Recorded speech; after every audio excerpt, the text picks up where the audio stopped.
बाबा काय हो, बरे आहात ना? परत त्रास नाही होते ना काही? मी बरा आहे. बर, मी तुला जरा वेगळ्या कारणासाठी फोन केला होता.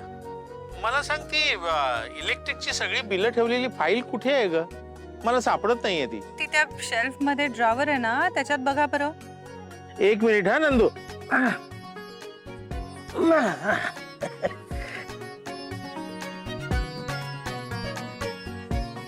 नंदू, अगं इथे एक कापडी पिशवी आहे फक्त. त्याच्या खाली गुलाबी फाईल आहे बाबा. हो आहे. हा, त्या फाईल मध्ये सगळी सोसायटीची कागदपत्र आहेत. त्याच्या खाली अजून एक फाईल आहे, त्याच्यामध्ये लाईट बिल्स ठेवलेत सगळे. बर बर, जरा थांब.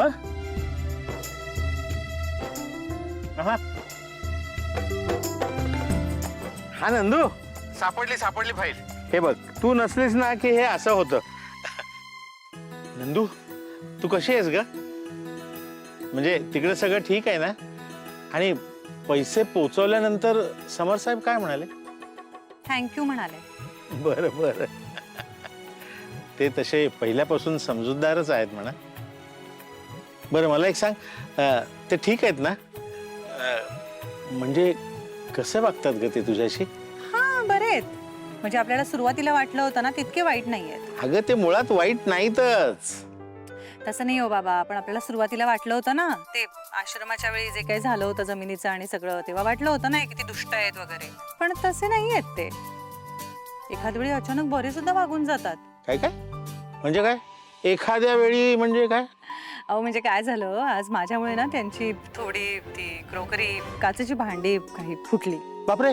अहो, म्हणजे माझा धक्का लागला आणि ते पडलं सगळं. कुणाला काही लागलं का? बाबा, तुमच्या लेकीलाच लागलंय थोडंसं. अरे रे. नाही नाही, म्हणजे फार नाही, अगदी थोडंसं हो. पण त्यांचं नुकसान झालं ना, पण तरी ते राजवाडे चिडले नाहीत माझ्यावर. का चिडतील ते? तुझ्या हातून चुकून घडलं ना हे, तेवढं कळतं की त्यांना. तुला सांगतो नंदू, समर राजवाडे ना समजूतदार आहेत का. तुला सांगतो, नाहीतर आजपर्यंत आपल्याशी नातं तोडण्याची त्यांच्याकडे 1000 कारणं होती, पण त्यांनी कधीही ती भाषा केली नाही. त्यांनी नाती तोडली नाहीत, उलट जोडली. मोठ्या मनाचे आहेत ग ते. हा, पण तुला एक सांगतो आनंदू, तू पण जरा त्यांच्या बाजूने कधी कधी विचार करत जा. काय? हो बाबा, चला मी नंतर बोलते तुमच्याशी. तुम्ही काळजी घ्या बरं का. तू सुद्धा काळजी घे स्वतःची.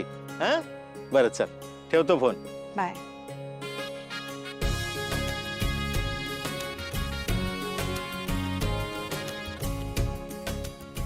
प्राणायाम करतायत मूर्ख. दादा इतक्या सहज विरघळेल असं वाटलं नव्हतं. पुरुषांना काय ग, जरा गोड गोड बोलणाऱ्या, साध्या सरळ अगदी सोजवळ बायका दिसल्या ना की विरघळले. नाही नाही, समर आणि स्वानंदीमध्ये जवळीक निर्माण होता कामा नये. ते आपल्यासाठी धोकादायक असेल. मला तर टेन्शन आलं की माझ्या अधिरामध्ये आणि रोहनमध्ये. नाही नाही, का होणार आहे त्यांच्याकडे मम्मा? रोहन ऑलरेडी अधिराला डोक्यावर घेऊन नाचतोय. त्याला तर श्रीमंत बायको मिळालीये, त्यामुळे त्याला लॉटरीच लागलीये. अधिराचं काय, तर तिला नवऱ्याकडनं अटेन्शन मिळतंय, खूप प्रेम मिळतंय, त्यामुळे ती खुश आहे. आमच्याकडे बघा, बायको इतके दिवस माहेरी येऊन राहिली, पण त्याचा काहीच फरक पडत नाहीये त्याला. अगं, एवढं सगळं करतोय रोहन, पण फायदा काय? शेवटी फाटकाच आहे ना. माझ्या अधिराला काय हवं नको ते देणार आहे का तो? माझी अधिरा लाडात वाढलेली आहे, तिला लक्झुरियस लाईफस्टाईलची सवय आहे. सरपोतदारांना जमणार आहे का ते?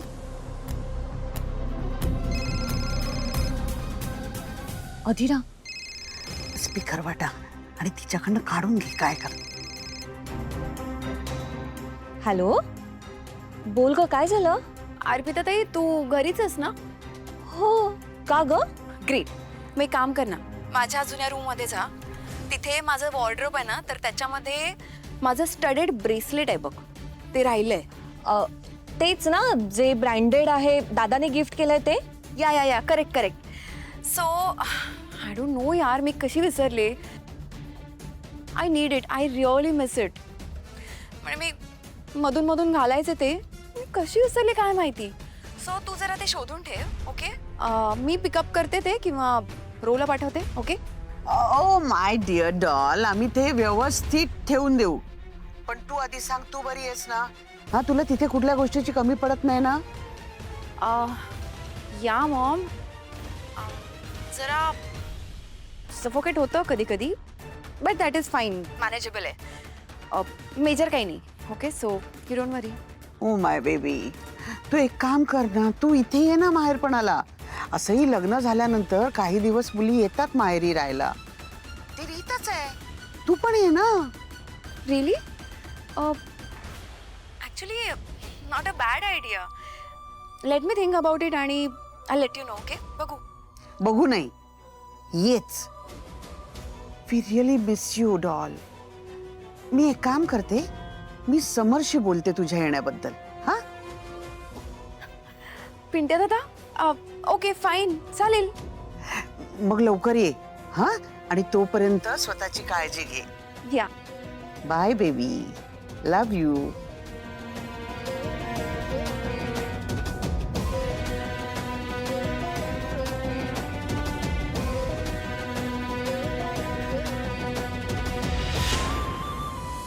आई ग देवा, हळू ना अगं, दुखत ना काय तू. अरे देवा, काही नाही, आता स्वानंदीशी बोलायलाच पाहिजे. खूप झाला, अति झाला. आता आज पाय मुरगळलाय, उद्या माझा कपाळ मोक्ष होईल. किती म्हणून सहन करायचं. स्वानंदीशी बोलते मी, नाही झेपत आहे मला. दे फोन, दे माझा फोन. कुठे आहे फोन, कुठे आहे? हॅलो. हा आई, अगं फाईल कुठे ते सांगितलं मी बाबांना. अगं ते सोड ग. बाई त्या आदिरानं बघ काय उच्छाद मांडलाय. अगं काय काय करत असते स्वानंदी ती इथे. तू फक्त बघायला ये. आता काय तर ते नवीन झुंबा वगैरे करते, मोठमोठ्याने गाणी लावते. आता झुंबा करायचं तर हळू आवाज करायचा ना गाण्याचा, आणि करायचा ना, करता येतो की नाही, नृत्य आहे ना ते. नाही, मोठमोठ्याने आवाज केला, सगळं अख्खं घर घराच्या भिंती दणदणायला लागल्या. माहितीये, सगळं घरातलं सामान असं थरथर थरथर कापायला लागलं. ती खालची बाई आहे ना, तिची मांडणी ती सगळी ती भांडी ठळा खाली पडली. अरे काहीतरी विचार करायला पाहिजे की नको? हा, आपण सोसायटीमध्ये राहतो, माणसांचा विचार करायला पाहिजे, शेजार बाजारांचा विचार करायला पाहिजे की नको? आली ना ती बाई तणतणत वरती. अरे ती बाई आली, भांडायला लागली, तर आदिरानं तिला सरळ फुटवून लावलं ग. आई आई ऐक ना, माझं ऐक. ते राहू दे. आणि अजून काय काय केलं माहितीये का? सगळं येऊन बघ कसा पसारा केला. सगळे चिमच्या सगळ्या त्या वस्तू असतात ना, त्या सगळ्या इकडे तिकडे पडलेल्या आहेत. माहितीये, माझा धक्का लागला आणि मी पडले. डोकं फुटलं असतं माझं. अरे बापरे, काय गं, तू खूप लागलंय का तुला? नंदुताई, एवढं काही झालं नाहीये, just a sprain, nothing serious. Okay, काही टेन्शन नको. ए चुप. इकडे येऊन तू ये स्वानंदी, इकडे ये आणि इकडे येऊन बघ काय झाले ते बघ जरा. अगं तू ये ना ग, 2-3 दिवस माहेरपणाला. तू परवा आलीस आणि अशी घाई मध्ये निघून गेली बघ. जड बोलता पण नाही आलं मला.